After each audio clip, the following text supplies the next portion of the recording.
Okay ji, अस्सलाम वालेकुम to everyone. First of all I welcome you all today.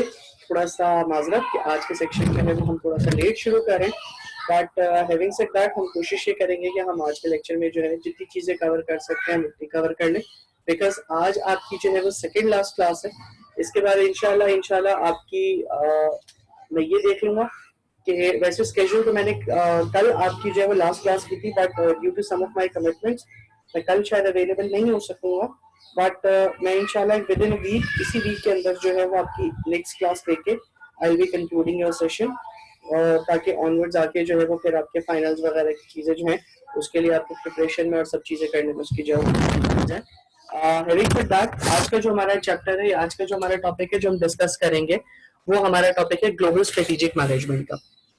Strategic management के लिहाज से, स्ट्रेटेजिक मैनेजमेंट के कंसर्न के लिहाज से हमने बहुत सारी चीज़ें जो है वो रिव्यू कर ली, बहुत सारी चीज़ें हमने जो है वो देख ली, बहुत कुछ हमें जो है वो बहुत सारे एरिया से हमने देख लिया। लाइक हम लोग अगर जो है वो ग्लोबल पर्सपेक्टिव, हम लोग अगर इसे जो है वो विजन मिशन के लिहाज से देखें कि विजन क्या था, उसका मिशन क्या था, फिर उसके बाद किस तरीके से फॉर्मुलेट होती है, किस तरीके से इम्प्लीमेंट होती है, कौन कौन सी बॉडीज उसके अंदर होती हैं, क्या कंट्रोलिंग मैकेनिज्म है उसके।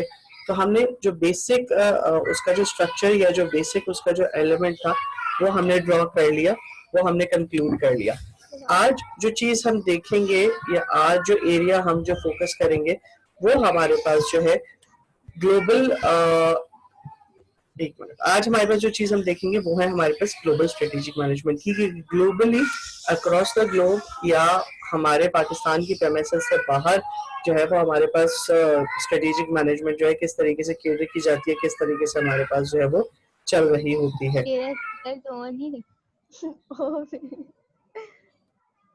सोबिया बेटा प्लीज काइंडली अपना माइक ऑफ कर दो।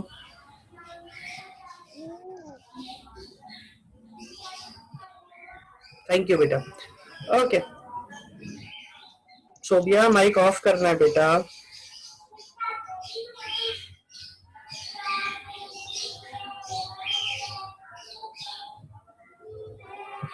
Okay ji, having said that हम अपना जो है वो चैप्टर स्टार्ट करते हैं और ग्लोबल स्ट्रेटेजिक मैनेजमेंट को स्टार्ट करते हैं। तो सबसे पहले जो है वो हमारे पास जो क्वेश्चंस, ये जो हमारे पास इंट्रोडक्शन के अंदर जो चीज़ें इंक्लूड होती हैं या जो हमारे पास बेसिक सवाल है वो ये है कि सबसे पहले तो आप ये चीज़ अंडरस्टैंड करें कि आपका ग्लोबलाइजेशन से क्या मुराद है, या globalisation, what is meant by globalisation, या what do you understand by the terminology of globalisation. फिर इसके बाद सेकंड जो चीज हम समझने की कोशिश करेंगे that will be what why global trade, मतलब हमें ग्लोबल ट्रेड की क्या जरूरत है या हम क्यों जो है ग्लोबल ट्रेड के ऊपर जा रहे होते हैं, या ग्लोबल ट्रेड के अंदर हमारे पास क्या एलिमेंट्स है। What is a strategy, like globalization हमने पढ़ लिया, ग्लोबल ट्रेड पढ़ लिया, उस कॉन्टेक्स्ट में what will be your strategy या how you will work out on your strategy. उसके बाद लास्ट क्वेश्चन ये है जो कि what you need to understand is that what is MNE and what is MNC। ये दो टर्मिनोलॉजीज हैं जो कि बहुत फ्रीक्वेंटली जो है वो यूज की जाती हैं, ये बहुत फ्रीक्वेंटली जो है वो मार्केट के अंदर जो है वो लॉन्च हुई भी होती हैं। MNE means multinational enterprises, MNC means multinational corporations. अब ये है क्या, ये हम डिटेल में आगे जो है वो हम डिस्कस करेंगे। These are the few quotes या these are the few verbal things जो कि हम जो है normally use कर रहे होते हैं। Let's skip to it, हम इसके ऊपर नहीं आते, हम डायरेक्टली आ जाते हैं और डायरेक्टली आके हम जो है वो अपने global overview, global strategic management के जो है वो ओवरव्यू को देखते हैं या उसको हम अंडरस्टैंड करने की कोशिश करते हैं कि what we actually means या what is actually meant by global strategic management, या आपका नॉर्मल स्ट्रेटेजिक मैनेजमेंट और ग्लोबल स्ट्रेटेजिक मैनेजमेंट के अंदर जो वो क्या फर्क होता है। तो unlike your normal strategic management, global strategic management is less process oriented. This is the very first thing that you need to understand and that you need to fully be aware about when it comes to global strategic management is that कि आपका जो global strategic management होता है वो आपका process oriented कम होता है। मतलब आपके जो ग्लोबल स्ट्रेटेजिक मैनेजमेंट है वो नॉर्मली आपके जो है प्रोसेसेस के लिहाज से नहीं चल रहा होता, बल्कि वो आपकी ग्लोबल नॉर्म्स और ग्लोबल वैल्यूज के साथ चल रहा होता है। ठीक है, strategic management is concerned with managing a firms relationship with the environment in general.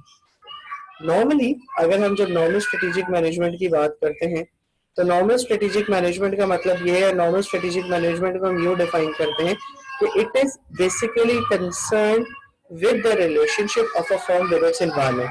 और एक फर्म का अपनी एनवायरनमेंट के साथ क्या रिलेशनशिप है, हम ये नॉर्मल स्ट्रेटेजिक मैनेजमेंट के अंदर देख रहे हैं।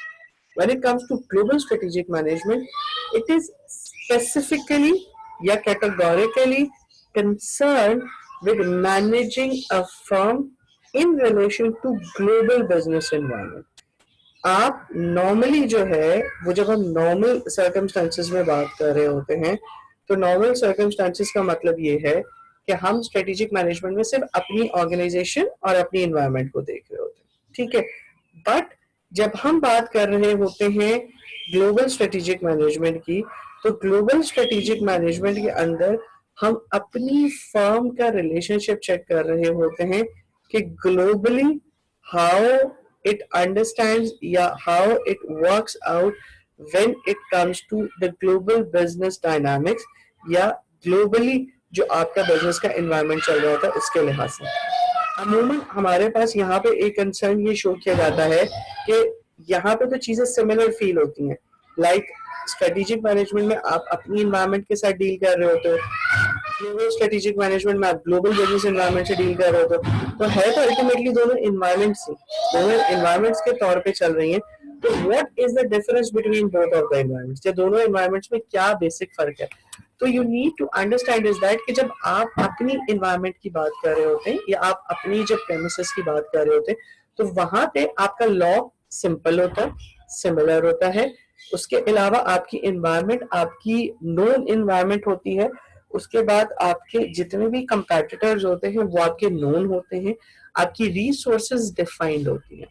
लेकिन जब हम ग्लोबल बिजनेस की बात करते हैं, ग्लोबल बिजनेस एनवायरनमेंट के बारे में हम चीजें देखते हैं, तो वहां पे लॉज आपके लॉज से डिफर कर सकते हैं। पहली बात, जियोग्राफिकली चीजें जो है वो डिफरेंस हो सकती हैं, डेमोग्राफिकली चीजें जो है वो डिफरेंट हो सकती हैं, नॉर्म्स डिफरेंट हो सकते हैं, कल्चर्स डिफरेंट हो सकते हैं, वैल्यूज डिफरेंट हो सकती हैं, प्रोसेसेस में वेरिएशन आ सकता है। इसीलिए जब प्रोसेसेस के अंदर वेरिएशन की जब हम बात कर रहे हैं तो इसीलिए वो बात हमने पहले ऊपर कह दी कि जी हमारे पास जो ग्लोबल स्ट्रेटेजिक मैनेजमेंट होती है वो प्रोसेस ओरिएंटेड नहीं होती या कम प्रोसेस ओरिएंटेड होती है, बेसिक प्रोसेस ओरिएंटेड होती है। इसी तरीके से हम सेकंड पॉइंट के अंदर जो है वो इस चीज को मजीद कॉन्क्रीट लेके चलते हैं कि जी हमारे पास जो ग्लोबल स्ट्रेटेजिक मैनेजमेंट होती है ये ग्लोबल एनवायरनमेंट के ऊपर फोकस कर रही होती है। थर्ड चीज जो हम देखते हैं, जो हमारे पास ग्लोबल स्ट्रेटेजिक मैनेजमेंट का जो ओवरव्यू है वो हमें ये कहता है कि जो हमारे पास बिजनेस एनवायरनमेंट है, चाहे वो नेशनल है या ग्लोबल है, that must be managed for the survival and the success.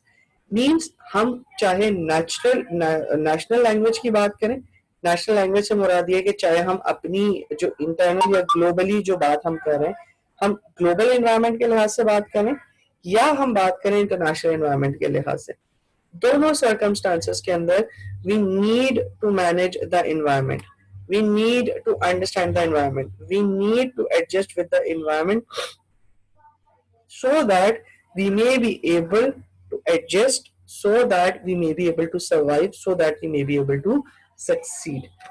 जो आपकी जनरल ग्लोबल स्ट्रेटेजिक मैनेजमेंट होती है इसके अंदर आपका नेसेसरी होता है सरवाइव करना ज्यादा। यहाँ पे सिर्फ आपको जो है, आप जब नॉर्मली जब इन्वायरमेंट की बात कर रहे होते हो तो उसमें आपको सरवाइव भी करना होता है और सक्सेस भी लेनी होती है, जबकि ग्लोबल स्ट्रेटेजिक मैनेजमेंट के अंदर जो सिग्निफिकेंट पार्ट है सर्वाइव और सक्सेस में से वो ये है कि आपको सरवाइव करना है।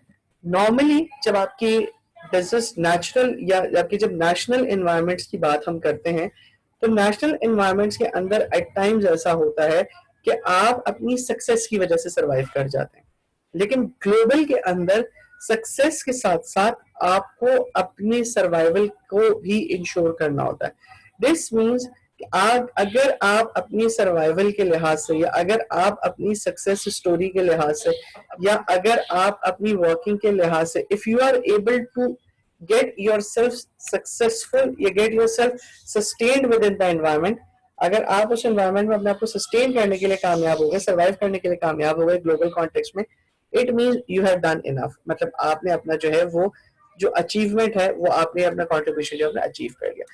Thus the global challenges is a pervasive one, whether business environment in local or foreign. इसीलिए हम हमेशा कहते हैं कि जो हमारे बिजनेस ग्लोबल बिजनेस चैलेंजेस हैं वो बहुत ज़्यादा सिग्निफिकेंट हैं, चाहे हम लोकल एनवायरनमेंट की बात करें चाहे हम फॉरेन एनवायरनमेंट की बात करें. अब हम मजीद फर्दर जो है वो बाइफरकेशन के ऊपर आते हैं. डोमेस्टिक मार्केट में जो है वो आपकी मुख्तलिफ फॉर्म्स जो है मौजूद होती है. मतलब अगर आप डोमेस्टिक मार्केट की बात करें तो डोमेस्टिक मार्केट में जो है वो आपकी मुख्तलिफ तरह की कॉम्पिटिशन, मुख्तलिफ तरह की फॉर्म्स मौजूद होती है. लाइक आपके डोमेस्टिक मार्केट में इंपोर्टेड प्रोडक्ट्स भी मौजूद होते हैं, कॉन्ट्रैक्ट्स भी होते हैं, लाइसेंसेस भी होते हैं, फ्रेंचाइजीज भी होते हैं, सब्सिडियरीज भी होते हैं, सारी चीज होती हैं. फॉरेन मार्केट में कंपटीशन जो है वो इन सब के ऊपर किया जाता है एक्सेप्ट डायरेक्ट कंपटीशन. ठीक है, मींस जब आप फॉरेन मार्केट की बात करते हैं तो फॉरेन मार्केट के अंदर जो है डायरेक्ट कंपटीशन से ज्यादा इनडायरेक्ट कंपटीशन के ऊपर फोकस किया जाता है. इनडायरेक्ट कंपटीशन पे क्यों फोकस किया जाता है? क्योंकि डायरेक्टली तो आप सस्टेन कर ही नहीं सकते चीजों को, क्योंकि इनडायरेक्टली अगर आप डायरेक्टली की बात करें तो वहां पे बहुत सारी चीजें आउटसोर्स भी होती हैं, बहुत सारे फ्रेंचाइजीज का कॉन्सेप्ट भी चल रहा होता है, बहुत सारे लाइसेंसेस जो आपके बिहाफ पे काम कर रहे होते हैं वो भी चल रहा होता है. तो इसीलिए आपके डायरेक्ट से ज्यादा इनडायरेक्ट जो आपका कंपटीशन है वो बढ़ रहा होता है. In addition to it competitive climate in foreign markets is much more challenging. Yet again हमने शुरू में बात की थी कि जो आपका एक्सटर्नल एनवायरनमेंट है वो ज्यादा चैलेंजिंग होता है in comparative to internal environment. This therefore depends that most of, if not all industries are global industry, those in which competition crosses national borders, that means that अगर national wise is global industry. अब यहाँ पे हमें global industry की definition देखने को भी मिल गई कि वो तमाम की तमाम industries जिसका कंपटीशन जो है अक्रॉस द बॉर्डर होता है, जिसका कंपटीशन बॉर्डर के बाहर होता है, तो आपके पास ग्लोबल इंडस्ट्री कहलाती है. In global industry firms' strategic moves in one country can be significantly impacted by its competitive competition in another country. Means global industry के अंदर जो है आपके पास firm का जो strategic move होता है एक कंट्री के अंदर, वो इस चीज को बहुत significantly affect कर सकता है कि आपका किसी और कंट्री में उसके साथ competitive या किसी और कंट्री के साथ उसका जो competition है किसी और कंट्री में किस तरीके से चल रहा है. लाइक अगर मैं यूनिलीवर की बात करता हूँ तो यूनिलीवर का पाकिस्तान में कंपटीशन किस तरीके से चल रहा है अपने कंपटीटर्स के साथ, ये बहुत इम्पैक्ट कर सकता है. लाइक यूनिलीवर का उसी कंपनी में यूरोप के साथ किस तरीके से कंपटीशन क्रिएट हो रहा है, क्योंकि जब आपके कॉम्पिटिशन्स क्रिएट हो रहे होते हैं तो इट बिकम्स इजी कि आप एट टाइम्स उसको अंडरस्टैंड कर सकें. तो जो आपकी स्ट्रेटेजिक मैनेजमेंट प्लानिंग है ग्लोबल रीजन्स के अंदर वो किस तरीके से होनी चाहिए कि उसके अंदर आपका ग्लोबल मार्केट का टास्क जो है वो इनहांस्ड होना चाहिए. That means global market task जो है उसका स्कोप आपके पास बड़ा होना चाहिए. ग्लोबलाइजेशन ऑफ फर्म्स होनी चाहिए, दैट मीन्स फर्म्स को ग्लोबल होना चाहिए. इंफॉर्मेशन एक्सप्लोजन होना चाहिए, मतलब मीन्स आपके पास जितनी मैक्सिमम पॉसिबल इंफॉर्मेशन है, जितनी मैक्सिमम पॉसिबल इंफॉर्मेशन आपके पास अवेलेबल है वो मौजूद होनी चाहिए. ग्लोबल कंपटीशन ज्यादा होना चाहिए. एनवायरनमेंट या रैपिड आपकी जो टेक्नोलॉजी है, टेक्नोलॉजिकल एनवायरनमेंट जो उसके अंदर रैपिड चेंज होना चाहिए, और आपका जो मैनेजमेंट कॉन्फिडेंस है उसके अंदर जो है इंक्रीज होना चाहिए.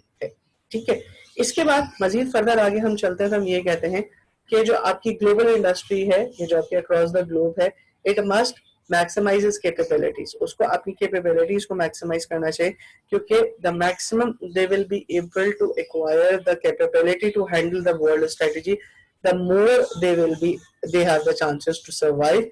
और वही चीज हमने लास्ट में लिखी है कि global strategic management is an entire process of crafting and coherent, coordinated, integrated and unified strategy that sets the degree to which a firm globalizes its strategic behavior in different countries through standardization of offering, configuration and coordination of activities in different countries, and integration of competitive moves across countries. ये 2005 के अंदर जो है वो definition दी गई थी, जिसमें उन्होंने ग्लोबल स्ट्रेटेजिक मैनेजमेंट का पूरा के पूरा एक वे आउट, ये पूरा के पूरा एक रोड मैप, ये पूरा के पूरा एक स्ट्रक्चर कॉम्प्रिहेंसिवली जो है डिफाइन किया गया, जिसमें उन्होंने बहुत क्लियर एक पहली बात ये कही कि ग्लोबल स्ट्रेटेजिक मैनेजमेंट जो है वो आपका एक पूरा कॉम्प्रिहेंसिव प्रोसेस है, ठीक है, एक एंटायर प्रोसेस है।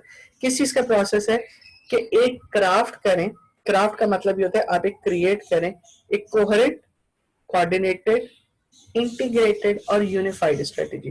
कोहेरेंट का मतलब ये है कि applicable to all, that means आपकी जहां जहां जिस जिस जगह पे भी एग्जिस्टेंस है वहां वहां सबके लिहाज से कंप्लाई करे। कोऑर्डिनेटेड मींस आपकी पॉलिसी के अंदर कोऑर्डिनेशन होना चाहिए। इसका मतलब ये है, कोऑर्डिनेशन का मतलब ये है कि ऐसा ना हो कि एक जगह के ऊपर आप ये कह रहे हो कि एक लॉ एप्लीकेबल है और दूसरी जगह पे आप ये कह रहे हो कि जी वो लॉ एप्लीकेबल नहीं है। तो मींस कोऑर्डिनेटेड होना चाहिए, इंटीग्रेटेड होना चाहिए। इंटीग्रेशन का मतलब ये है कि तमाम के तमाम जगहों पे जहां पे आपकी एग्जिस्टेंस मौजूद है वहां तमाम के तमाम इन लॉ ऑफ लैंड के मुताबिक जो है वो आपकी पॉलिसी इंटीग्रेट हो। यूनिफाइड स्ट्रेटेजी, एक ही स्ट्रेटेजी अक्रॉस द ग्लोब, एक ही स्ट्रेटेजी जो है वो यूज हो। तो ये कुछ चीजें उन्होंने डिफाइन की है that sets the degree to which firm globalises strategic behaviour.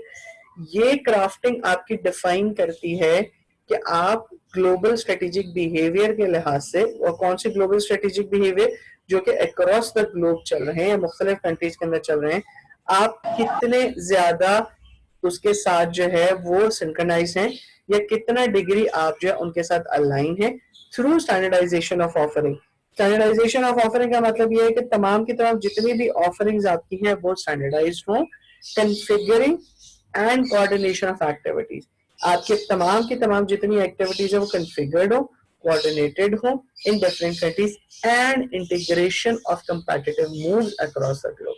That means आपके तमाम के तमाम दुनिया के अंदर जितने आपके कंपैटिटिव मूवर्स हैं, ये जितने आपके कंपैटिटर्स हैं, उन तमाम की पॉलिसीज के साथ, उन तमाम की तमाम वर्किंग्स के साथ आपकी कोऑर्डिनेशन मौजूद हो या आपकी कंपैटिटिवनेस मौजूद हो।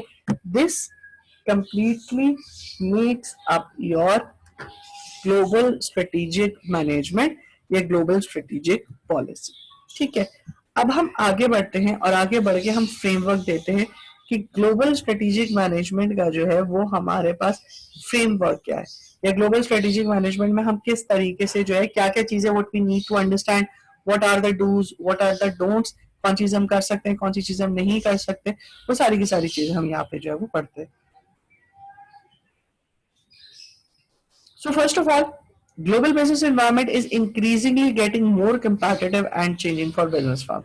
सबसे पहला फ्रेमवर्क है, सबसे पहली चीज what we need to understand is that कि आपका ग्लोबल बिजनेस, ग्लोबल इन्वायरमेंट वो कंटिन्यूसली और इंक्रीजिंगली, मतलब मुसलसल और हर एक के बाद एवर इंक्रीजिंग जो है वो इंक्रीज करता जा रहा है।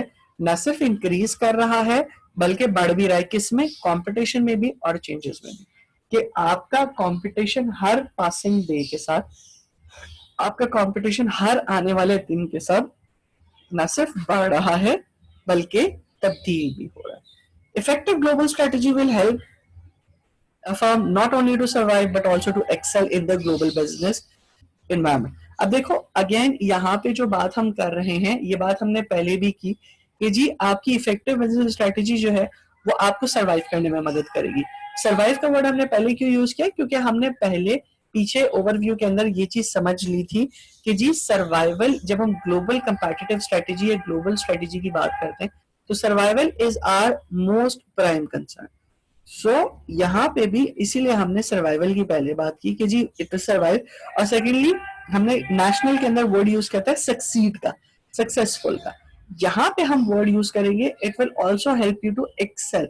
एक्सेल का मतलब है आगे मूव करना, मीन्स न सिर्फ आपकी स्ट्रेटेजी, आपकी ग्लोबल स्ट्रेटेजी जो है वो हेल्पफुल होगी आपके लिए, न सिर्फ आपको सरवाइव कराने के लिए बल्कि आपको आगे बढ़ने के लिए, कहाँ पे, international, that means across the globe, across जो है आपको आगे बढ़ने में जो है वो मदद करेगी। एक मिनट अजान हो जाए फिर उसके बाद हम आगे कंटिन्यू करते हैं।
ओके जी, वही हम जो है वो बेसिकली ग्लोबल स्ट्रेटेजिक मैनेजमेंट की बात कर रहे थे।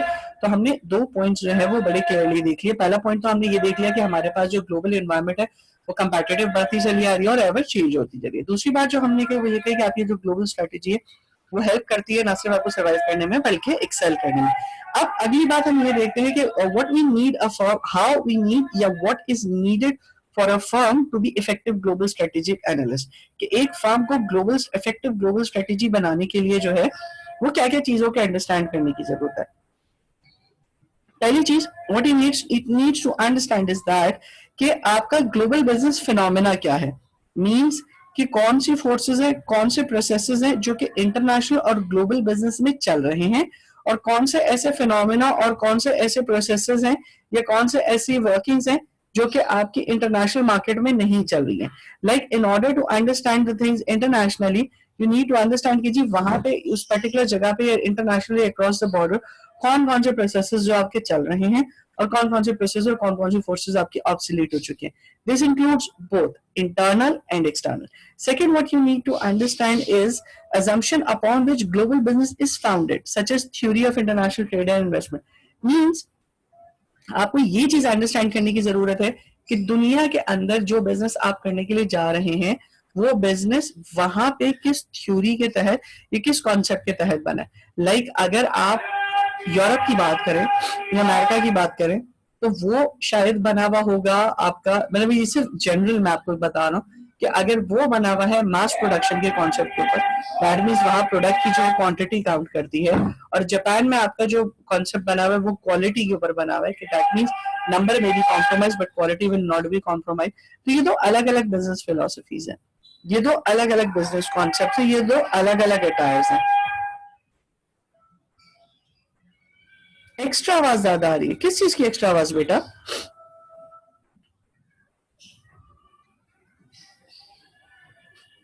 बेटा उसका मैं कुछ नहीं कर सकता, वो तो रोड के ऊपर घूमते रहेंगे। ओके तो हमारे पास जो ग्लोबल बिजनेस का कॉन्टेक्स्ट है या जो हमारे पास ग्लोबल बिजनेस की अंडरस्टैंडिंग है वो यही है कि हम जो है वो what we need to understand is that कि उनकी थ्योरी की इंटरनेशनल उनकी थ्योरी की इंटरनेशनल अंडरस्टैंडिंग या उनकी इंटरनेशनल थ्योरी क्या है या उनका थ्योरी ऑफ ओरिजिन क्या है, like what they have originated time, either quality या क्वांटिटी या और भी कोई प्रिंसिपल हमारे पास होते हैं. तो we need to understand that कि हमारे पास जो बेसिक अजम्पशन है, ये जो बेसिक हमारे पास थ्योरीज है, बेसिक हमारे पास अंडरस्टैंडिंग है, we need to understand that. Because if we are able to understand that तो हम उसके लिहाज से उसकी इन्वायरमेंट को न सिर्फ अंडरस्टैंड कर सकते हैं बल्कि स्ट्रेटेजी को भी उसी लिहाज से ट्रांसफॉर्म कर सकते हैं. ठीक है. इसके बाद मजीद फर्दर आगे अगर हम आए और आगे आके इसको देखें तो हमारे पास मजीद फर्दर आगे ये है कि understanding of global business environment and it's strategic implication.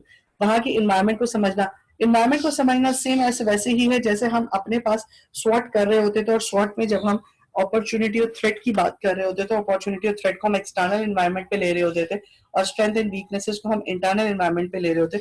उसी तरीके से हमें वहां की मार्केट को अंडरस्टैंड करना जरूरी है, वहां की बिजनेस एनवायरमेंट को अंडरस्टैंड करना जरूरी है कि उस पर्टिकुलर जगह पे, उस पर्टिकुलर लैंड में, उस पर्टिकुलर एरिया के अंदर क्या बिजनेस रिक्वायरमेंट्स या क्या स्ट्रेटेजिक इम्प्लीकेशंस हैं. ठीक है. उसके बाद strategic selection of market to enhance competitiveness. आप स्ट्रेटेजिक मार्केट या स्ट्रेटेजिक सिलेक्शन जो है यानी किस मार्केट के अंदर जो है वो आप अपने आप को जो है इंट्रोड्यूस करना चाह रहे हैं, ये एक इंपॉर्टेंट सवाल है, ये एक इंपॉर्टेंट एरिया है कि where you want to make yourself stand, in which market you want to introduce yourself. क्योंकि एक पर्टिकुलर ग्लोब के एक पर्टिकुलर कंट्री के अंदर बहुत सारी मार्केट्स होते हैं एंड ग्लोबली कंपेटिटिव या ग्लोबली एक्सेप्टेड ऑर्गेनाइजेशंस जो होती हैं, they fully understand this thing, they fully focus on this thing as on which market, yeah, as in which market they have to explore themselves, yeah, they have to make themselves available so that they may be successful, या so that they may be able to survive. So market selection एक important phenomena है. इसके बाद strategic entry and operation in foreign markets to enhance competitiveness through affiliation of strategic partnership. Yes, देखो किसी भी market के अंदर जो है वो एंटर होने या किसी भी इंटरनेशनल प्रेमिसेस में एंटर होना इतना आसान नहीं होता. Being yourself as a single entity, अगर आप किसी और मार्केट के अंदर एंटर होने की कोशिश करते हो तो शायद आपके लिए वो एंटर होना थोड़ा मुश्किल हो. तो स्ट्रेटेजिक अलायंस आपका जो है एक कॉन्सेप्ट है जो कि यूज किया जाता है. ये स्ट्रेटेजिक एंट्री का एक कॉन्सेप्ट जो है वो आपके पास यूज किया जाता है.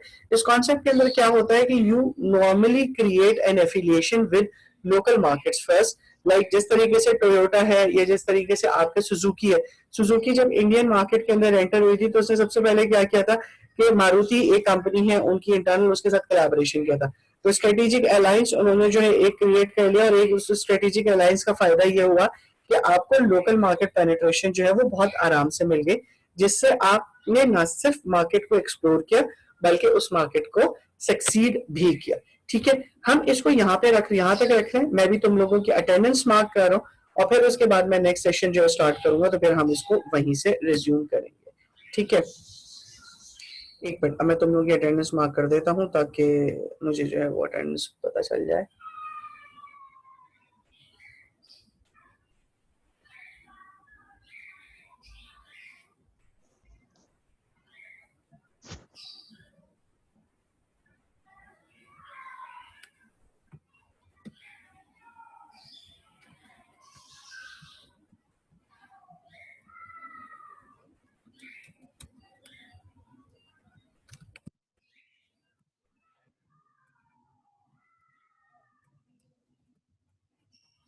ओके जी. सोबिया अब्दुल हमीद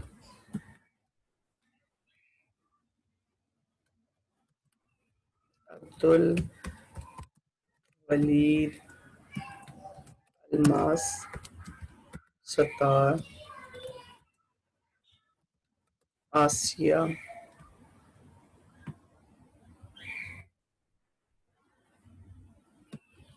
बीबी निदा. बीबी निदा के बाद है इमरान इलियास इकरा ताहिर शेफ अब्दुल गनी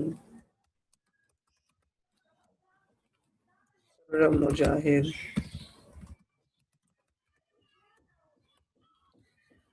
खुर्रम मुजाहिद के बाद हैं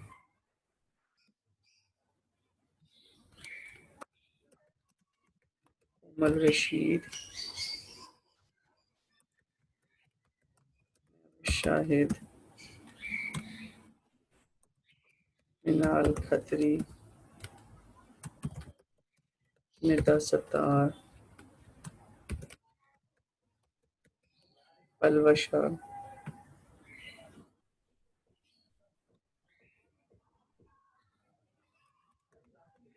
त्रिदेव, रुबाब,